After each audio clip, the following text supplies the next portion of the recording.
Hi, my name is Crystal Nelson. I'm an ergonomist at Alter Ergo, and today I'm going to be talking about safe lifting techniques. So there are 3 things I want you to consider before you even get to the point of lifting that heavy item, or light item for that matter. The first one is to make sure you're doing stretches. There are 3 stretches that you can do to help warm up your leg muscles. When you lift, most of the activity is done in your lower extremities, so that's why we're stretching our legs. The first stretch that I want you to consider is the hamstring stretch. So that's stretching out the back of your leg. So what you can do is take your right leg forward, have your toe up, and then keep your hips in a neutral position. Do not shift them from side to side. Do not shift them forward or back either. So keep them neutral and then slightly bend forward.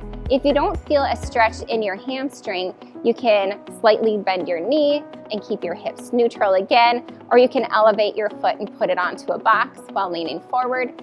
You can reach for your toes, or you can just keep your hands on your hips as well. Hold this for a count of 10 and repeat that 3 times.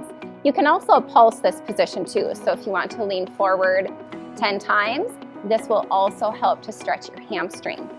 Once you do those 3 repetitions, you can switch over to your left side and then repeat it on this side as well. If you want to do 1 set here and 1 set here, that's totally an option. The second stretch I'd like you to do is an Achilles stretch. So that's stretching out this part of your leg back here all the way up to your calf muscle. With this exercise, you can keep your hands on your hips, gently step your foot forward, lunge forward, and then you can stretch out the back of your leg. You should feel a stretch in the same area that we were talking about. So in the back of your leg at your calf area. Same thing, you hold this for a count of 10 or do 10 pulses, and then you can switch sides. So lunge forward, keep your hips neutral, and then stretch out the back of your leg. With this last stretch, it's very important to make sure you are in a safe environment and you have a steady surface to hold on to, because we'll be standing on one leg. It's called the quadricep stretch. So you can get comfortable with your feet shoulder width apart, shift your weight onto one leg. So for me, I'm going to start with my right leg.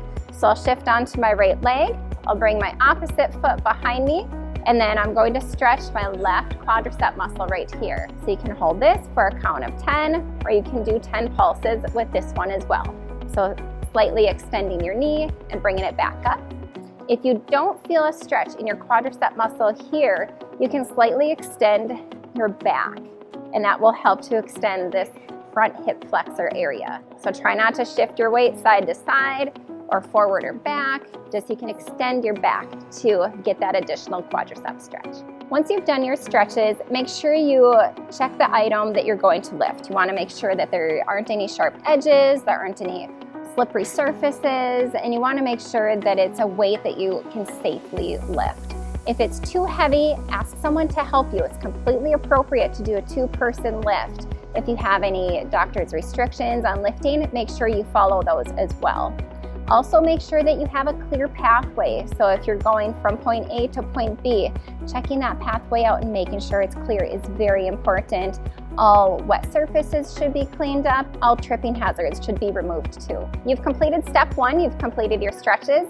Step 2 has been completed. You assess your area and are prepared to do the lift. And now with step 3, you should be prepared to lift a heavy item. So you start with feet shoulder width apart. I'm okay if your feet are slightly wider than shoulder width apart. That's very comfortable for some people and completely appropriate for lifting as well. But ideally, feet about shoulder width apart. You're going to be facing the object that you're going to lift. So if this is the box I were to be lifting, I wouldn't want to be positioned to the side like this. Feet, hips, eyes, everything facing the box. So once I'm facing the box, feet shoulder width apart, then I can squat down to the level of the box. So I keep my chest upright and my eyes pointed forward, and I'm doing all of the movement at my hips and legs.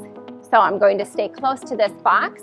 It's a little heavy, so I can lean it up onto one leg and grab it, keep it close to me, and then stand up this way. If your box is extra heavy, you can start with one knee down. So you can start into this position, put it up on your knee, and then you'll squat and stand up.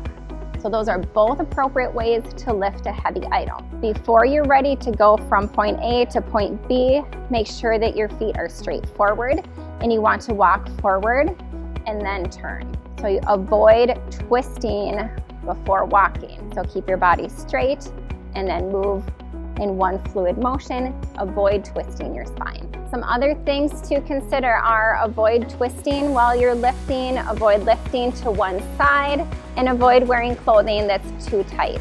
The most important thing to consider is that while you're doing your stretches and while you're lifting, you want to engage your core muscles. So don't hold your breath, breathe easy, but also make sure that your abdominal muscles are engaged, and this helps to create a nice strong core for stretching, for your posture, and good lifting techniques.